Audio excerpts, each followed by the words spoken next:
So welcome everyone. Welcome. I see a few new faces and a few, I was going to say old faces, but I'll say Yeah. people that I know. How many of you are new to the group? Okay, just a couple. So welcome. So yeah, sorry for not introducing the format of the group.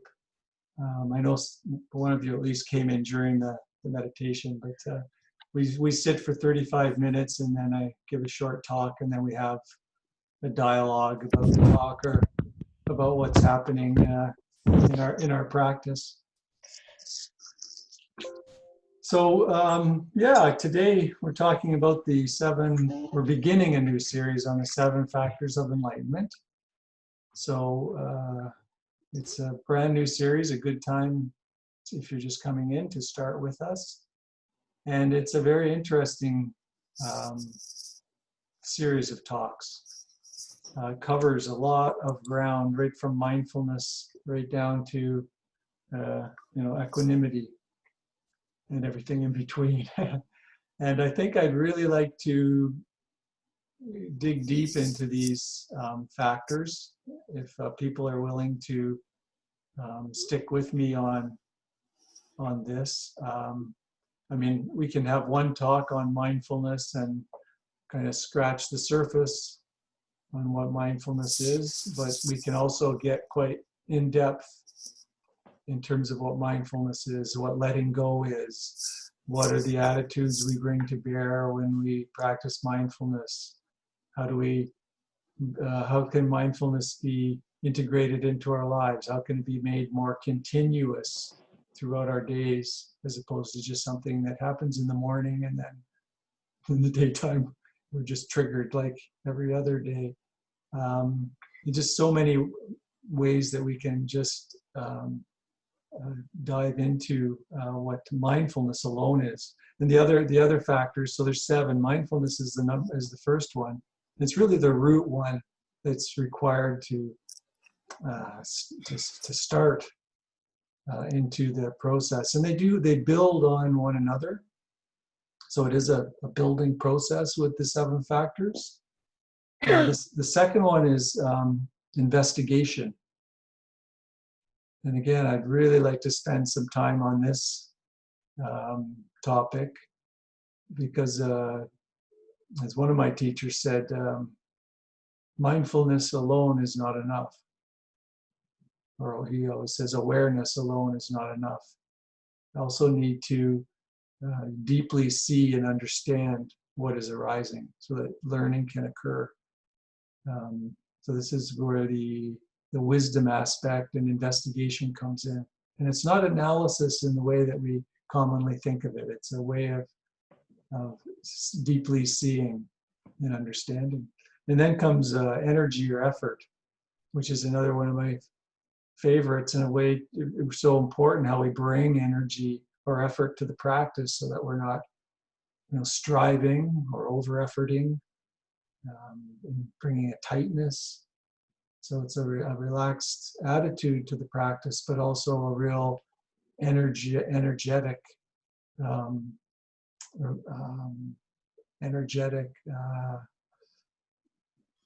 putting energy into the process. Let's put it that way. And then, so those 3 I'd really like to spend some time on. So more than 3 sessions, in other words. Then the last ones are, the last 4 are joy, which we just covered in the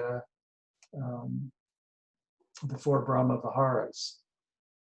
But I can't speak enough about joy, especially in these times. And we actually spoke a lot about how to bring joy to the practice in the midst of a pandemic and the suffering that's going along with that. And same with the 5th is calm. So this calmness or tranquility of mind that we bring to the practice. The 6th is concentration. So again, steadying the mind. And then really when I talk about bringing your awareness to the breath in the guided meditation, that's can be seen as a way to kind of steady our focus as kind of an anchor. And the seventh is equanimity,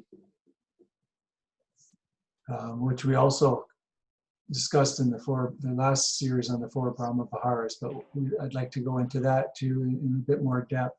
So those are the seven factors of enlightenment, and today is mindfulness. So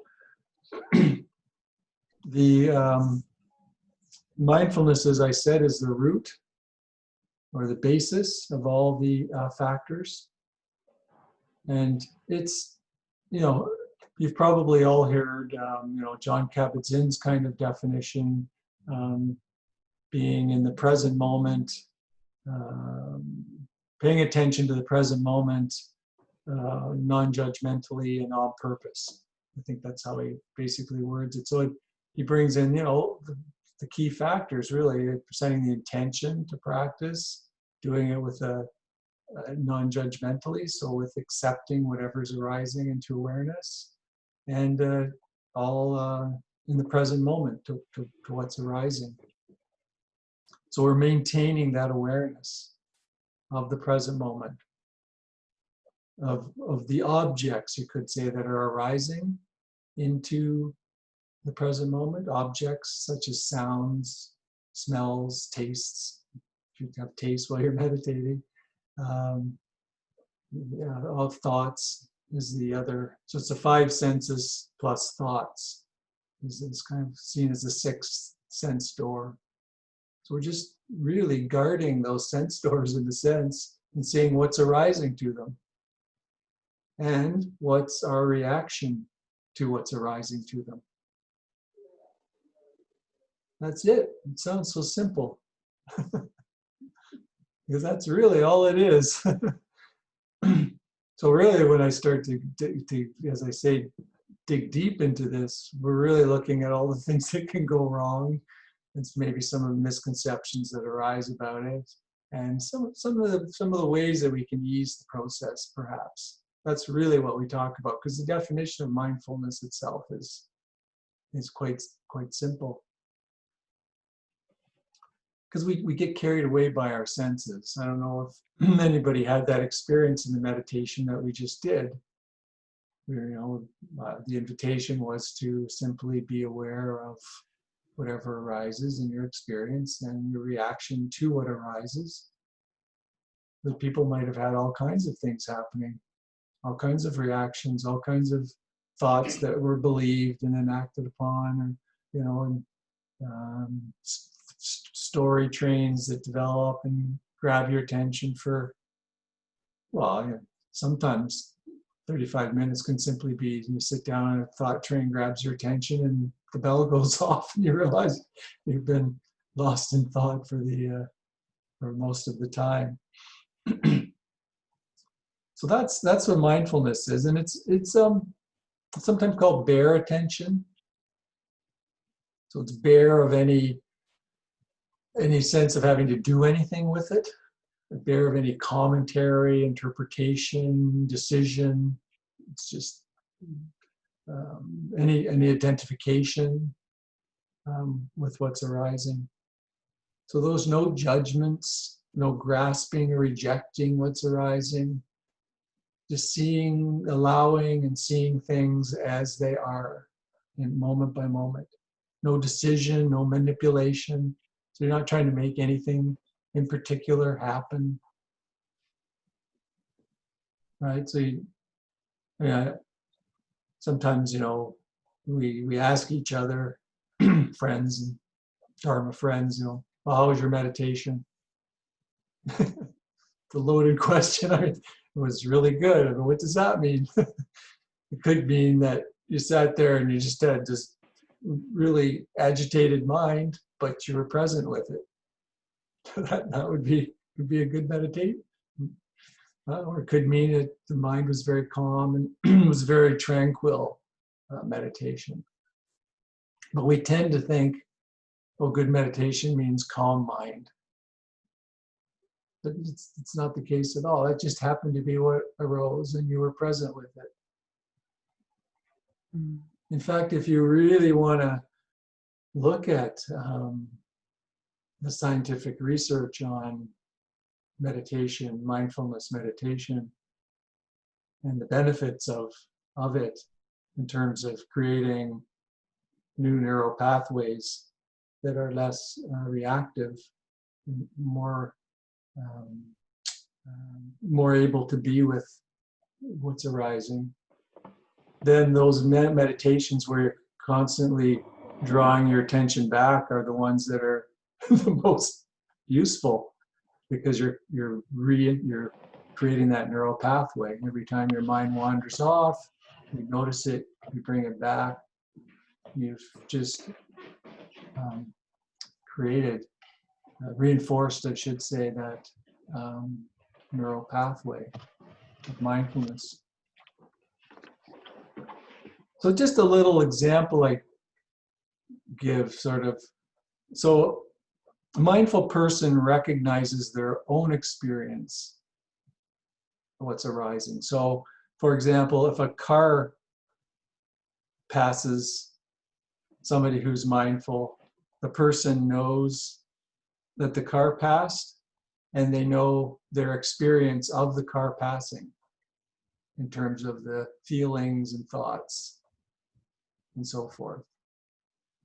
The person that's not mindful just knows that a car passed. So that's one way to look at the difference between the two.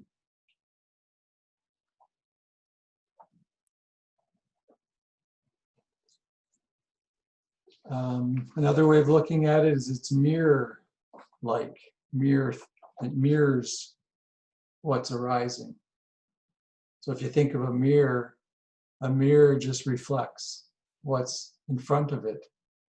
It doesn't comment or manipulate, doesn't change the image, doesn't have anything to say about the image. It simply mirrors what's there.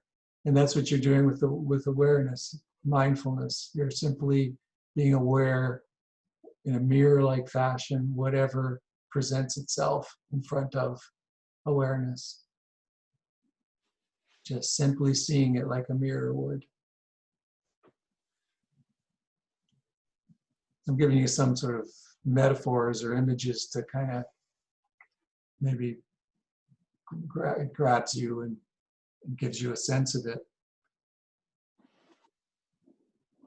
So there's no resistance to what's arising. If you think about it, so say you're sitting and a body sensation arises. So as soon as it's in awareness, it's already happened. That's right, it's already happened. So any resistance, you're simply resisting what's already happened. Right? You can't resist something that hasn't happened yet. You don't resist the body sensation before it happens. You only resist the body sensation after it happens. So you're resisting history. Because once you're aware of something, it's already happened. So we're simply being aware of what's already happened. In fact, there's a little lag there. Even when you're aware of it, there's some research that shows there's a couple of nanoseconds where before you're even aware of it, it's not only happened, it's done. You can move on to something else. Because there's a lag time there. So you're simply seeing another word that I like to use is as nature. If somebody's got sound in the back of their household, you might want to mute your microphone. Are you saying that I'm stupid as my rat? I don't know where it's coming from. So yeah, the word nature, just seeing nature come and go, the natural arising, passing of phenomenon of objects, just seeing nature. So that sometimes is an easier way to let go of, there's an I this is all happening to. So we sometimes react to that notion. It's, if you put it in terms of, well, it's just nature happening. So we're tuning into to nature. The Buddha's final statement to the group of people who were there when he was lying on his deathbed, it won 2 sentences. Was his last, were said to be the last 2 sentences of his teaching. The 2 sentences are: transient are all conditioned things. Work out your deliverance with mindfulness. Transient are all conditioned things. Work out your deliverance with mindfulness. Or sati. So we're seeing the transient nature of all conditioned things. I figure if you're going to say something on your deathbed, it's probably pretty important. And the last word, I guess, that he said was sati, or mindfulness. The last words of Sariputta, who was one of his foremost disciples, was strive on with mindfulness. This is my advice for you. So again, seen as so critical. Another one by the Buddha: mindfulness, O disciples, excuse me, I declare is essential in all things everywhere. It is as salt is to the curry. Not too many cooking metaphors in the Buddhist teachings, but there's one for you. So it's like salt is to curry. So hopefully you get the idea of what mindfulness is at that basic level. And if you take a course that introduces you to mindfulness, you'll spend a lot of time lying on the floor, following the sensations in your body, sitting in a chair, following the sensation of breathing, and then eventually sitting and following sounds, thoughts, body sensations, and so forth as they are. And then sort of exploring what happens as you do this. By the way, if I get cut off on the connection to the online meditation session, just hang out for a while and I will be back, because I did get cut off last time, and I guess I just disappeared from the screen. But it does happen at times where the host gets disconnected.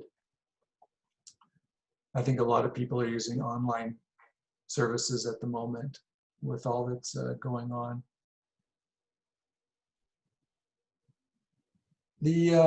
So hopefully that gives you kind of a basic understanding of mindfulness. Now there's a couple of things to bring along with it.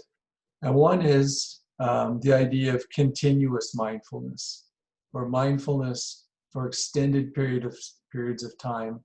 So not only when you're practicing your meditation, but throughout the day. And many people find this to be challenging. It's challenging because we forget to be mindful, right? It's challenging because we get caught up in the busyness of the day, and that becomes foremost in our minds.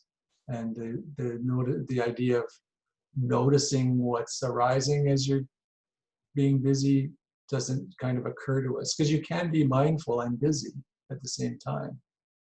Like you don't have to move like slowly when you do everything to be mindful. It might be a little easier perhaps to be mindful, but it's not a prerequisite for the practice. So every word, every thought, every deed, to bring mindfulness to it. Every moment. So the idea of effort comes in here, because if we're really tight and striving and to remain mindful when we're meditating, and then we try to do that during the day, it's not going to be possible. You're going to not want to do it because you're going to get tired, for one thing, because it takes a lot of energy to be mindful in that way. So I invite you to bring a more kind of a lightness to it, a light awareness all day long. So it's intentional. So it's on purpose, to use the very definition. It's intentional, but you can bring a lightness to the awareness. So we're not efforting too much, and we don't then run out of energy. So of course, you might need more energy in the case of overwhelming emotions if they arise, or some turmoil. You may need more energy in those times, but for the most part through our day, you can bring a lighter awareness to the practice. And I invite you to really experiment with that during the day, is this notion of a light awareness. Just kind of being aware, okay, what's coming in the sense doors, sounds, sights, thoughts, what's my reaction to them, just throughout the day.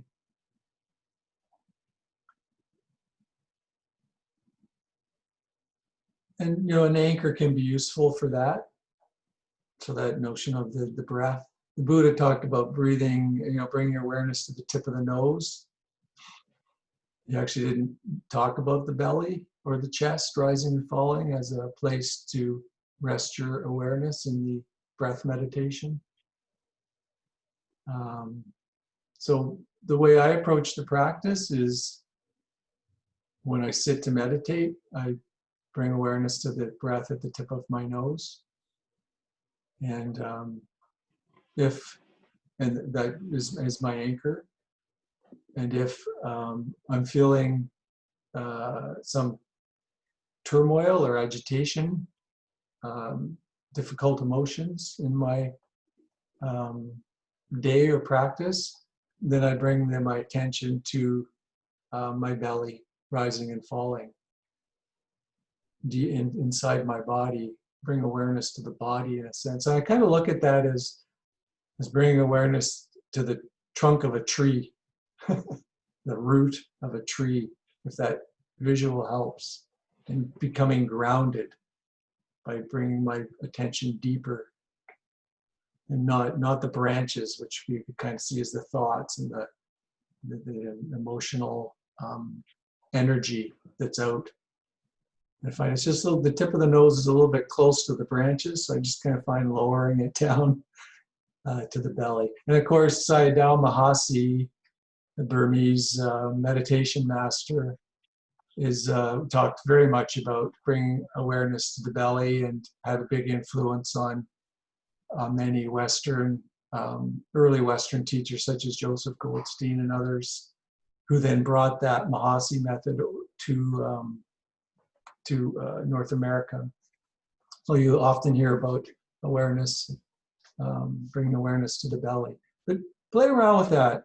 I said whatever feels more natural, but play around with that notion of tip of the nose as your kind of default. And then if there's more difficulties arising, then anchoring more into the body and into the belly rising and falling. And I'll speak more about difficult emotions as we get into this. So continuous mindfulness. Because that's what this is about. You don't meditate to be a good meditator. You meditate so that this can spill over and you may be more likely to remember to be mindful during the day. And that's really where it's at. Mindfulness isn't particularly difficult. The challenge is remembering to be mindful.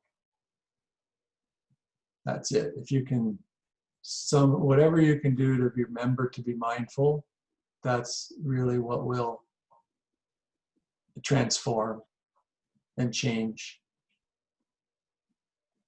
and train the mind. So some people ask even, why meditate? I've had numerous people ask me that over the years. Why meditate? Well, I'm mindful. I can just be mindful all day. I don't need to meditate. I don't know if that's possible, actually, but it's usually people that don't want to meditate that say that, perhaps. I think mindfulness allows us to develop the skills of mindfulness.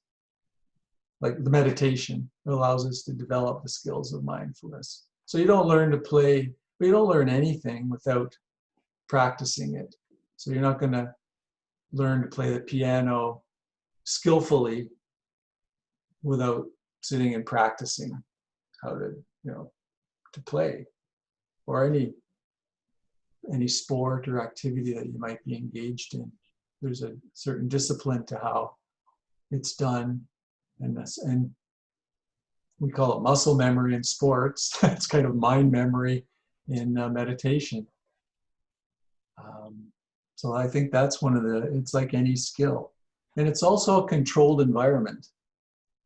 Right? We're closing our eyes, so we're cutting off a major sense door that, in terms of sight. Sometimes Tibetans don't close their eyes for the most part, but in insight meditation, we tend to close our eyes.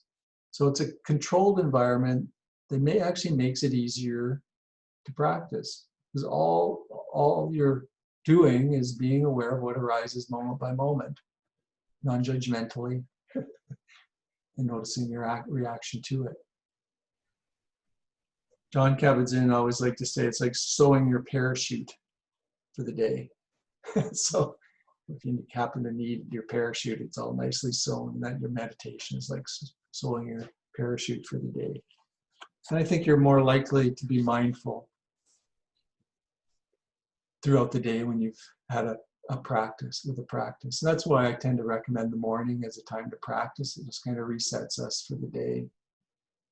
Makes it more likely for us to be mindful during the day. And I think when you're meditating, and from my experience as well, we see the more subtle aspects of our experience, because there's a stillness might be present, which allows us to see subtleties, very things that are occurring that would fall under the radar during our day-to-day experience, wouldn't be noticed. The subtleties of what's arising and the subtleties of our reaction to what's arising can be very, very subtle.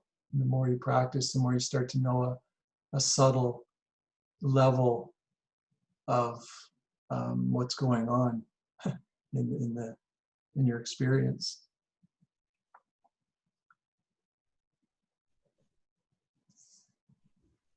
So those are kind of the reasons we meditate. It's pretty basic. And of course, we go on retreats and meditate for extended periods of time.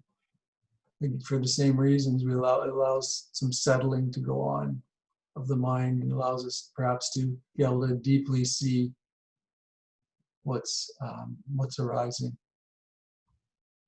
So as I mentioned, meditation is not a relaxation technique. It's not about trying to relax or about trying to make anything happen. It's about being with what is. It's not about stopping thoughts. If I introduce meditation to a group of people that never meditated, many of them will have the belief or the misconception that if their mind is active, then they're not it's not a good meditation. That there's somehow this is about stopping thoughts. Doesn't mean it's not about going into a trance. Not insight meditation. Transcendental meditation has that aspect to it. Other types of meditation may have that aspect to it. And it doesn't involve having any profound thoughts either. I remember when early in my practice, I used to think I had all kinds of really profound thoughts when I was on a retreat. And I'd have all this elaborate, I was going to start a retreat center, and this is I knew where it was going to be, and who the chef was going to be, and how I was going to organize the rooms, and I had all these really profoundly wonderful ideas on how it was all going to be organized. And then I start to drive home, and if it was a long drive home, a couple hours into the drive, from Barrie, Massachusetts, at Insight Meditation Society, I'd start to think, oh, that's not all that profound. Actually, that's not going to be possible at all. This is not profound. And by the time I got home, if I mentioned any of it to Vida, she'd kind of go, "What? I thought you were meditating. It sounds like you're in a planning session or something." But I had the idea that I'd have all these profound thoughts that would arise in the stillness of the mind, and that they would be, just profound. So none of that stuff happens. Really, what was going on was I was distracting myself from what was arising by sitting there and planning a fantasy. Mm-hmm. Right? I was simply distracting myself. Mm-hmm. So that's important to notice if you're doing that, if you're just distracting yourself. Because at a meditation retreat, we can't, go in and turn on the TV or go to the fridge or whatever it might be, or alcohol or whatever it might be, to distract ourselves. You're just left with this mind that just wants to, and you just, if you don't want to stop watching when it's arising, then you can just start thinking about stuff, right? And you've got your own little internal TV show to watch, and so that's basically what I was doing. So be aware of that as well, perhaps arising in your practice.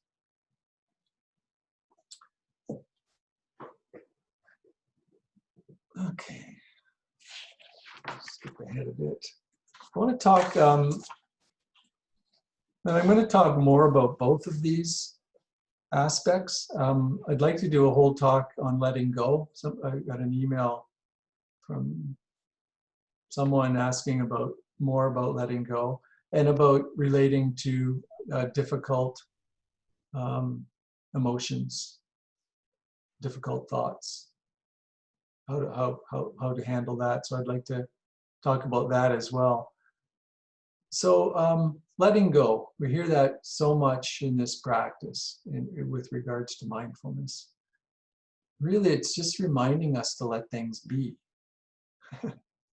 So it's not an adversive stance. So it's letting go is not like, I'll grab something here since we have visuals. Letting go is not taking something and letting it go. Whoops, maybe I broke that. Letting go. That was really letting go. That was aversion, right? You can kind of see the energy of getting rid of. Letting go is more like just letting it be. If you can allow that visual, just letting it be. You're not hanging on. You're just letting it go. No aversion. It just is.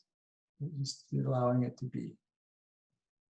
So we're not being caught in what's arising. So it's the key to freedom. Because the clinging, the clinging onto things is what creates our little prison. So it's allowing things to just flow, and it comes into your life as well in terms of equanimity, allowing things to flow in your life. So we don't fight and resist any change. We trust in the process of mindfulness. So there's an element of patience. I can speak to this as well, because patience was something that in me, impatience is something in me that would arise. So if I didn't see progress in my practice, and what I saw progress, then I would put more energy, more efforting into it, and I would over effort, and then it would get tight. So it's trusting the process, and just letting go and allowing things to be. So how do you let go? It's a question of, how do I let go? Something arises and it grabs me. How do I let go of it? It means you let it be as it is.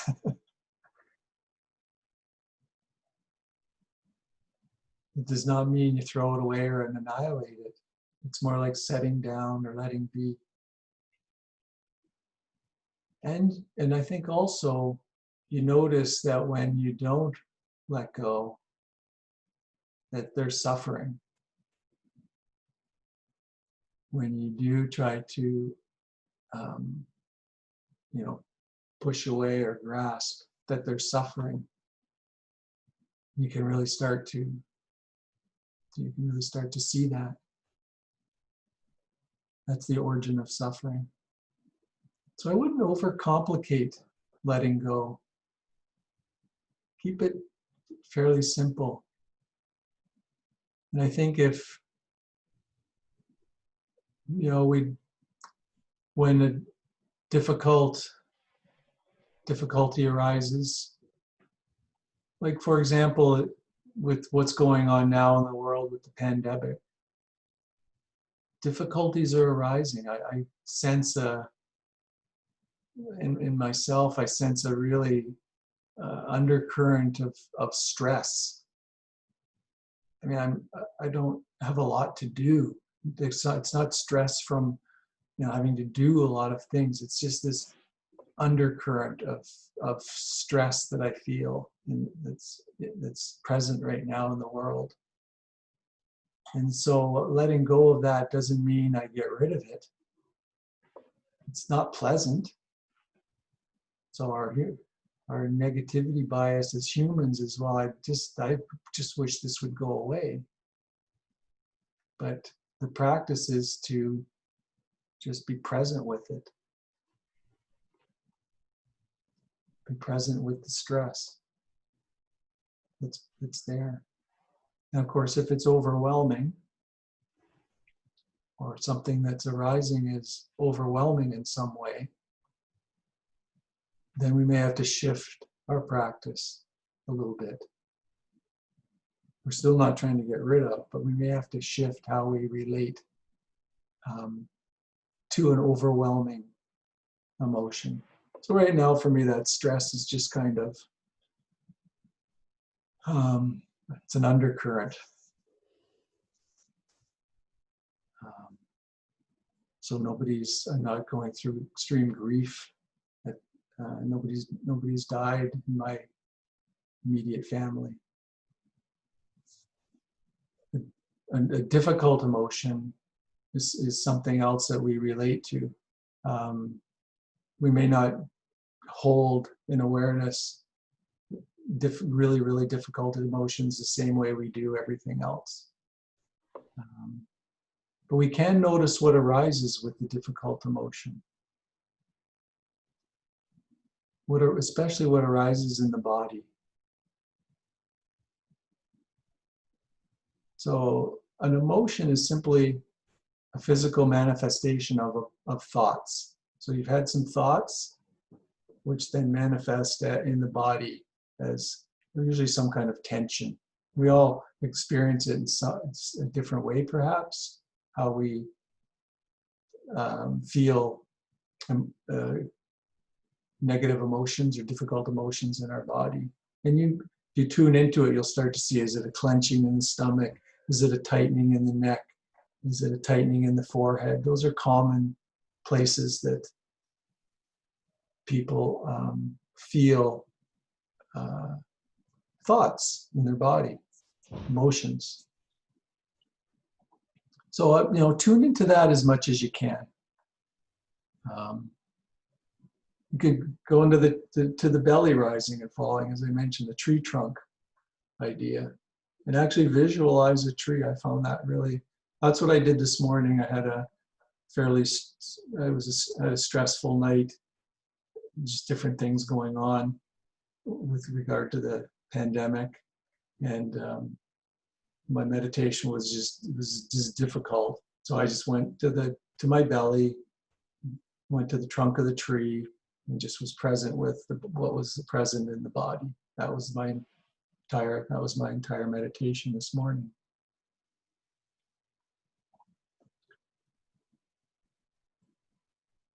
We can practice stop.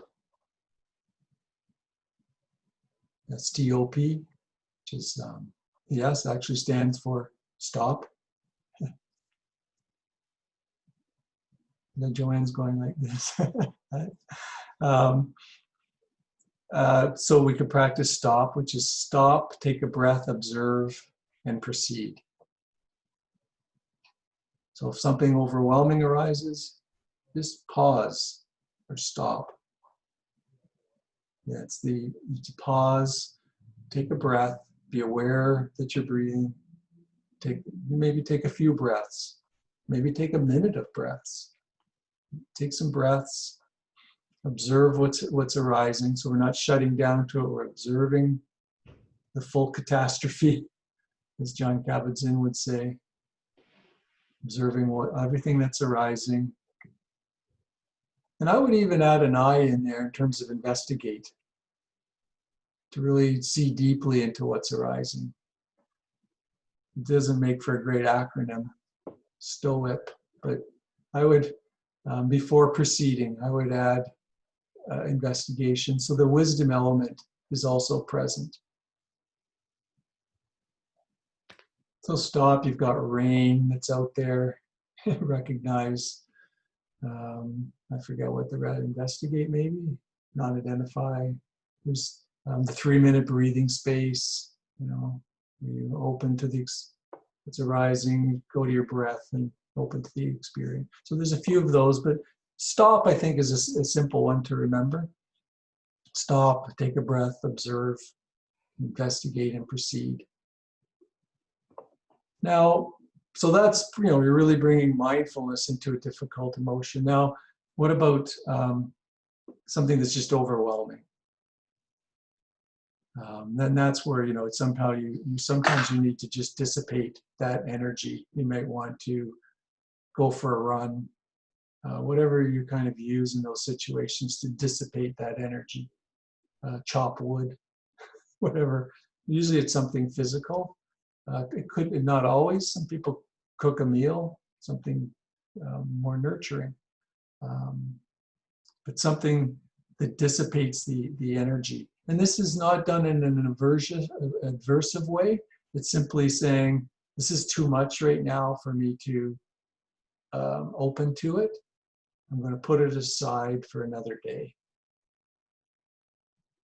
So it's with that kind of attitude. No, perhaps when it's less overwhelming, I will open to it. So I always start by, open to it, see what happens. And if it feels overwhelming, dissipate the energy. So I'll talk more about again. So that'll be a whole talk, I think, on dealing with difficult emotions. Many people come to this practice because they want to. They have some difficulties arising in their experience, and they want to learn how to relate to it. So it's always a talk that's worth leading or offering.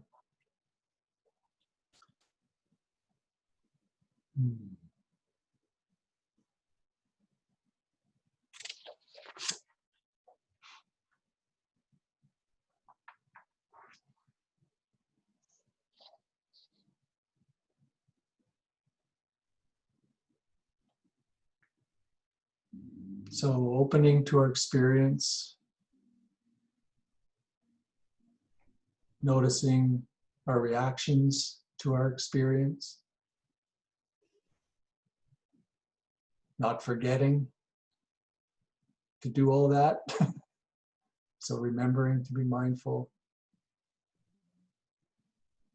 and being coming face to face with whatever arises.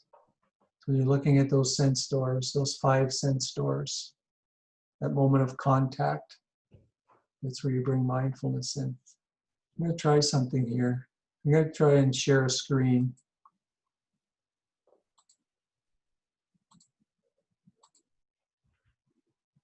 No, it didn't work, did it? Does it? Can you see it? It works, yes. Oh, okay. Yes. Oh, because I can still see you guys. Look at that. So that's, I talked about that, I think last session or the session before. It's that top bit there, the top half. It's those 3 circles. When I say be aware of your experience, those 3 circles represent your experience. So you have a sense organ, the bottom circle, which is, let's say, your ear. So it'd be the 5 senses plus mind and thought. So let's say the sense organ is your ear.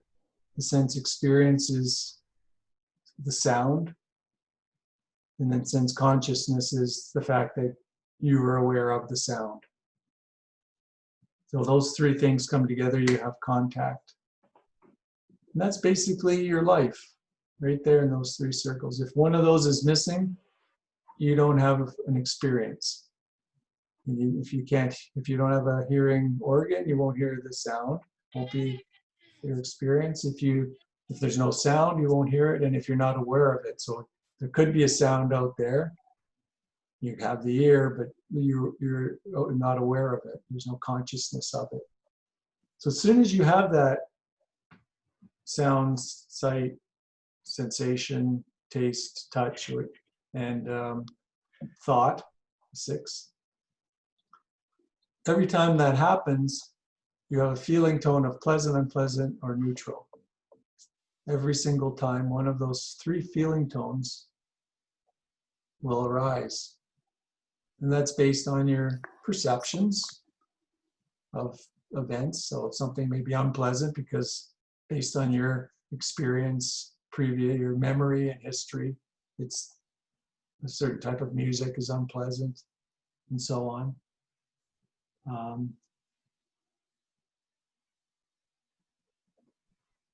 That's where you bring mindfulness in right there. So you're aware of what's arising to your sense doors, to your sense organs. You're aware of pleasant, unpleasant, neutral, what's arising based on that contact, and you just bring mindfulness there. And perhaps before craving and clinging arise.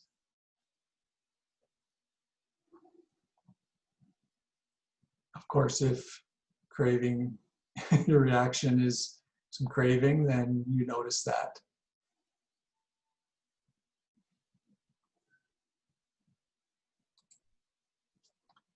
Yeah, that worked, huh?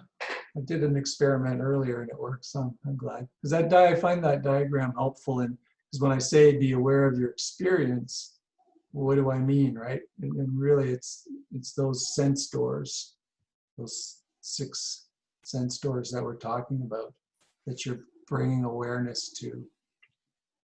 And then what is your reaction to it? So you're just simply watching the show. You're just watching this. But we get it's so easy to get hooked by it all, right? We get hooked by it or triggered in some way, and then we're not watching it anymore. We're being thrown around by it. And really, that this practice is a practice of being able to be present with whatever arises so that we can respond from a place of balance rather than just being at the whim of of our past. In some ways, we're creating the new neural pathways does all the work, and in some ways, just the fact that we're mindful just creates a pause.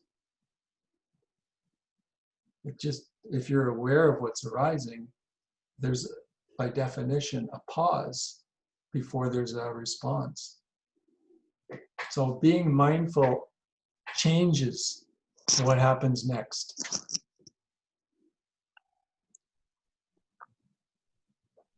Always being mindful will change what happens next. The Buddha used the word heedless, the word mindless used as well. I just say if you're not mindful, or I guess you're heedless, then what happens next is based on your conditioning. It's based on your past. What triggers you? With mindfulness, something different is possible. Yeah. I'd really like to leave some time for questions because there's usually a few on this this topic, and we have this protocol, I guess, and I think it works really well on Zoom. I'm going to introduce it to my non-Dharma groups as well. It's you go like this before you speak and when you're finished speaking.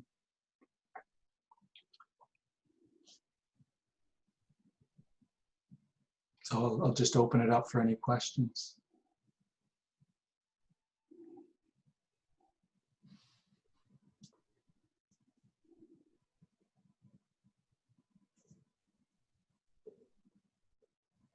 I have to turn off mute, I guess.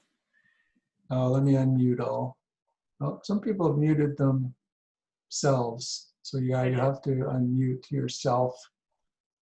If you've muted yourself, I can't unmute you by the looks of it. Again, if I go individually, yeah. Go ahead. So you mentioned something earlier about trust, and that seems, it occurs to me that it might be foundational in this whole thing, because we're programmed to problem solve and to use logic to solve all our problems, and you know, to some extent that makes sense, but when we get into suffering, when we're in a position where too much of that leads to suffering, it's hard to let go, because that's what we're conditioned, we're trained to use our minds to save ourselves or to protect ourselves. And yet too much of that or whatever, we get into suffering, then we have to trust that if we let go, it'll be okay. And that's hard.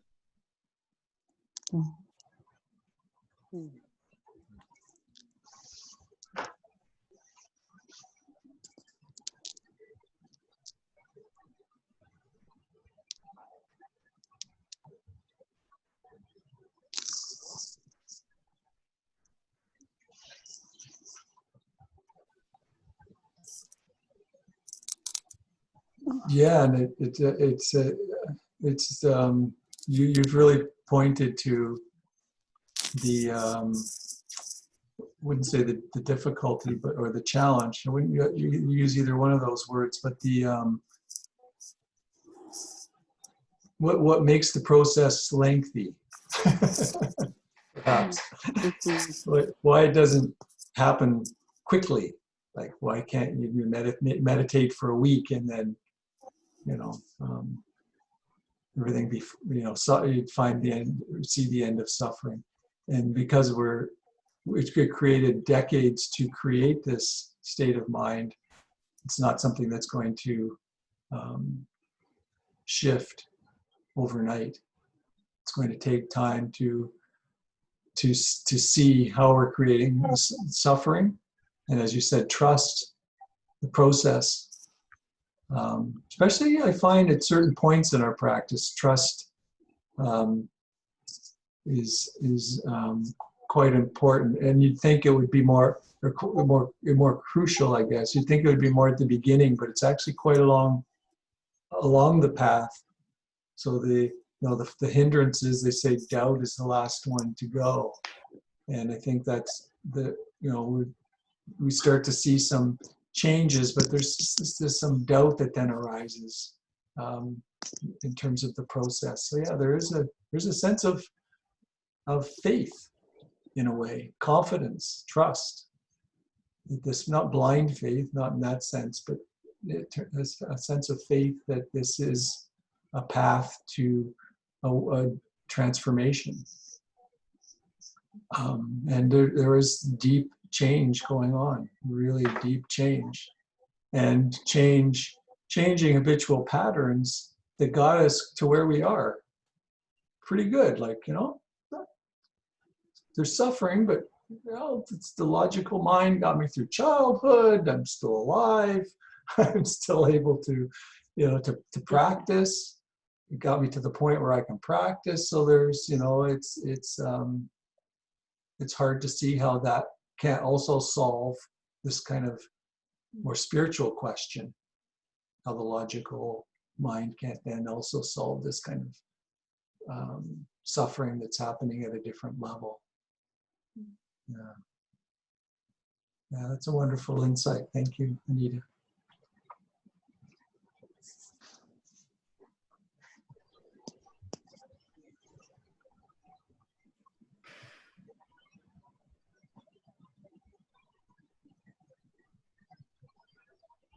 I found the focus on mindfulness this evening very helpful and grounding.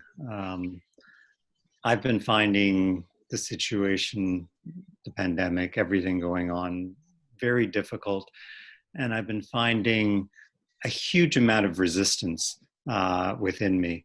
And I sort of get distracted with something, maybe something on television, and then I come back and it's like, I don't want to be here. I don't want to be in this world. Or I'm asleep and I'm sort of off in another world and I wake up and it's like, oh yeah, I'm back to this again. And I don't want to be there.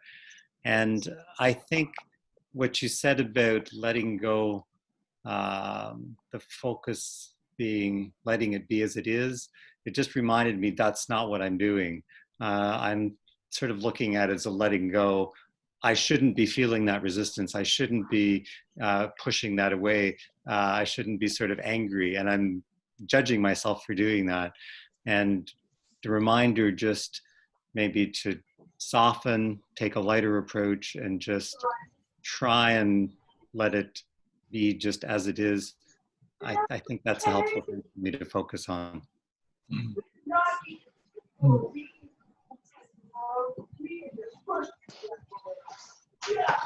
Yeah, we have all kinds of.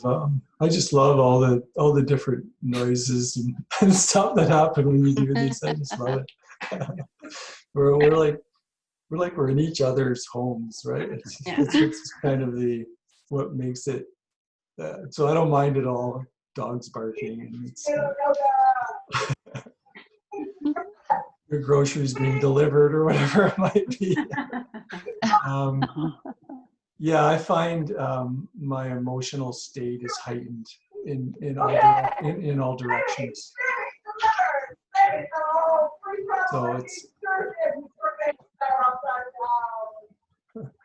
So it's sensing into joy in a more heightened way, but also sensing into anger in a more heightened way, sadness in a more heightened way, and having to be able to open and allow those emotions as they're arising. It's if difficulties are the path, which we hear over and over again, you don't become enlightened when your life is most comfortable and easy. Right? Enlightenment comes when we're challenged to open to the difficult. Then this time is ripe for practice. With all the sadness, anger, joy, compassion, everything that's kind of just flowing through us. And you know, so opening to it, really opening to it. I went to, I had to get some groceries for several friends who were in quarantine, and so I went to the to Costco at the seniors hour. I fit the description, and it's from 8 to 9. I thought there'll be less people there. They just apparently wiped the place down before, you know, before the first people come. I went there, and it was just a terrible situation of many very elderly people just overwhelmed by the mass of people that were there, and really exposing themselves because of the closeness of the contact that was really forced upon us by the way we were lining up and so on. I won't go into the details, and hopefully they've solved it. But anger really arose in me, and my what the thoughts were kind of like, you know, I've got to go yell at somebody about this, you know. And then the other thought came, well, you know, they're doing their very best, and they're actually putting themselves at risk by having by offering this food available. So, you know, all this flood of thoughts, but there was a real sense of anger that then turned into sadness. Anger for that being allowed to happen, and then sadness because people were being very elderly people were being put at risk. And just opening to that and allowing that to just be. So, I mean, I literally just had to pause and then feel into my body, what's arising in the body. I'm feeling tightness in my forehead, my stomach's clenching, you know, there's a tightening in my chest area, and actually a little bit of a sharpness in the chest area, and just tuning into those body sensations, and then watching the thoughts that are arising, the thoughts about how did they let this happen. You know, and you know, the blaming thoughts, and seeing and watching how that was then feeding into more anger. And once I saw that that's what was going on, it was able to, well, it dissipated and was replaced with sadness, which then I had to, the practice was to then to feel and open to the sadness. But your points, well taken. We're in the midst of all these extreme, I think, emotions that are arising, and doing the best we can at staying open to what's arising.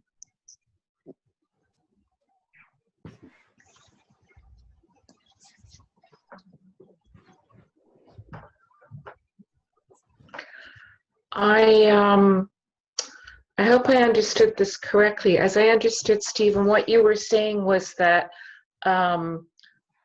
emotions are kind of thoughts as expressed in the body, sensations that come from the mind down to the body. But I've also heard it said the absolute opposite, that we experience something in the body and then it just kicks in on our default loop.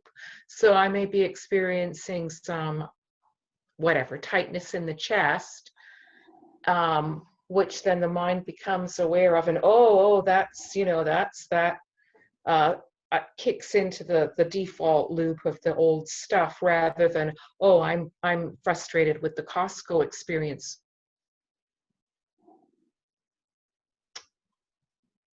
I was wondering if you could speak to that. Thank you.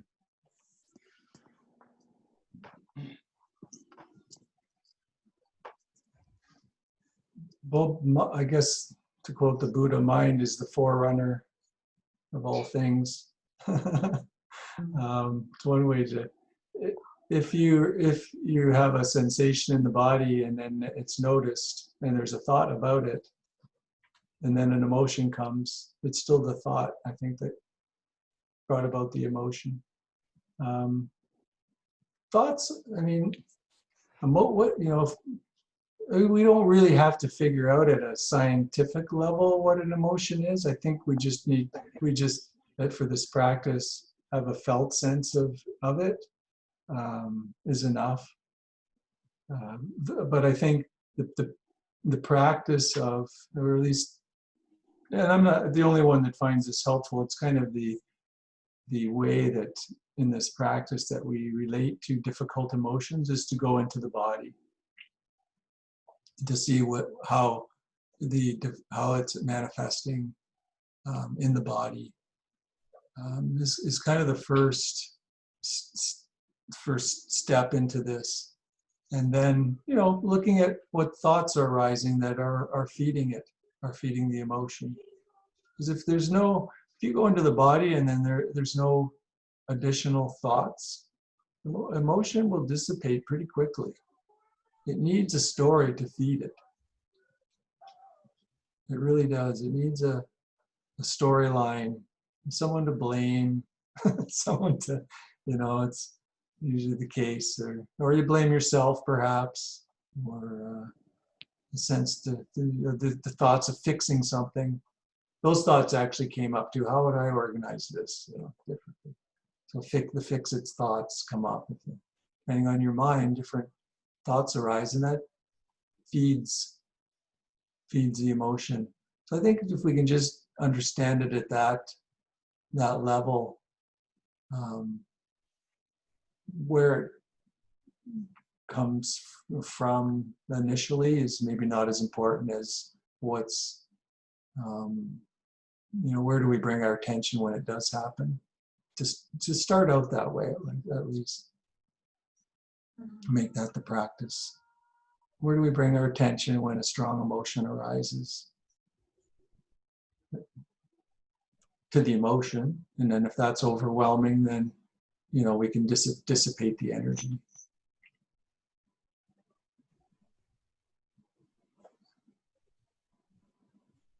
Thank you.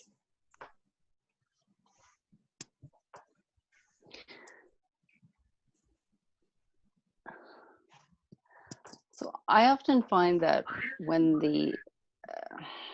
the emotion is strong, I have to start backtracking to figure out what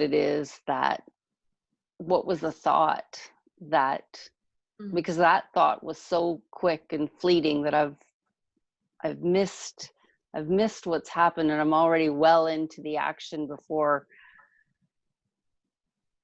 I stop to realize what it is that's happened. And that mostly happens with really strong and intense personal feelings, things that affect my family or my personal, I guess, safety and security. So I find it a real challenge. And when you're sitting and meditating, often those strong, quick emotions and thoughts, they don't come up as much in the meditation. Is that something you could speak about, please? So these are abrupt kind of emotional changes in emotions and mood during the day, not in sitting. Yes. Yeah. Yeah. Yeah. Well, those can build up too over time, right? So there could be a whole culmination of events and thoughts that lead to that what appears to be an abrupt shift. So my invitation would be just to look at bringing more continuous mindfulness into the day. Remembering to be mindful in as many moments of the day as we can, as is possible. Just to see what those little building blocks are to that, with what looks like a sudden shift. I know what I felt the same kind of things. For me, it's even what happens while I'm sleeping. Is part of the building process. So then, a few things will happen in the morning, and then all of a sudden my moods shift, and I can think, oh yeah, back to I had this dream, and then this in the night. So it can actually build even through our dream state. But it's a kind of a building process that then looks like a sudden shift. So bring mindfulness, this continuous mindfulness. There's a wonderful book. I don't think I have it here. It's forget the title too. Ajahn Tejaniya, which won't do you a lot of good if spelling Tejaniya be a challenge. But he is. If you send me an email, I'll send you a link to some of his stuff. He really speaks. One of his primary topics is continuous mindfulness, and I really absorbed this. He's a Burmese meditation teacher as well, a more recent one than like Mahasi and others. He is still teaching, and a wonderful teacher, and really for some reason relates to the Western mind of over efforting. And that was his natural tendency even as a child. So he talks about light awareness and continuous awareness, and continuous awareness being possible if there's a lightness brought to it, and not possible or very difficult if it's a tight efforting that's brought to it. And I found that was just changed so many things in my practice, just hearing that.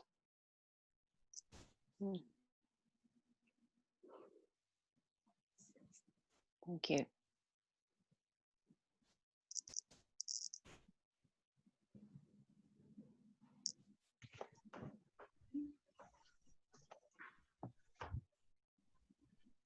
Am I still muted? No, we hear you. Okay, everything's good. All right.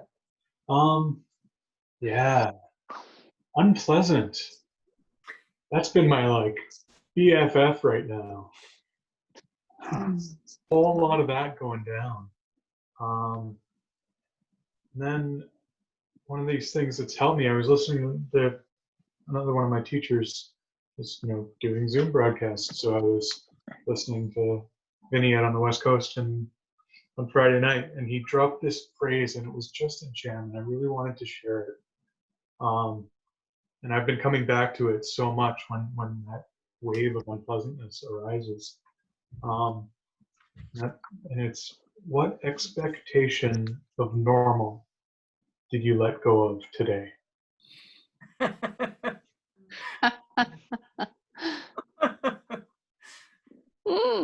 we keep track? So yeah, I just wanted to share that.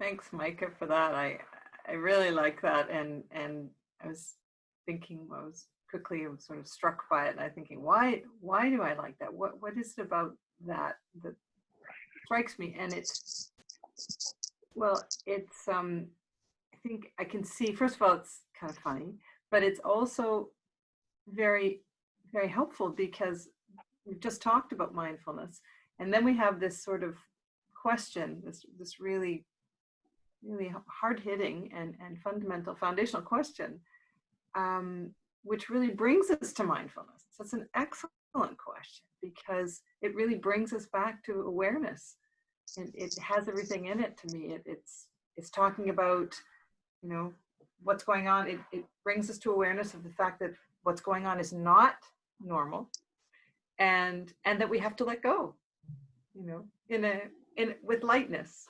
It's a little bit humorous and maybe tongue in cheek, but but also very helpful. And I think that's great. I think I can understand why you like it.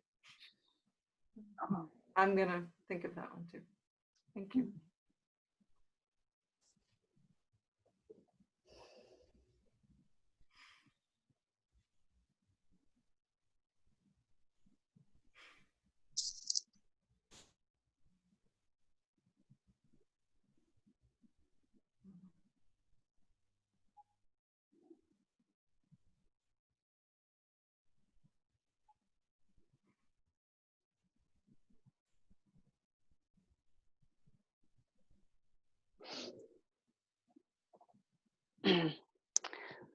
Well, this doesn't really relate to anything in particular, but I was just saying to my husband today that, you know, while what we're going through in this world is tragic and horrible and brings with it all kinds of pain and suffering, I think the opportunities are boundless, and that brings me great joy and fear, because it could go so beautifully well, and this could be such a growth opportunity for humanity, and on the other hand it could not go that well. But I feel that this is truly a gift given to humanity, and I don't know why, but I feel that it's such an opportunity for mankind. And so I feel very hopeful despite all the suffering that's going on. And maybe that's just the way my mind is trying to tell me, well, this is how I can make sense of it. But I just want to think the best of it. So peace and blessings to you all.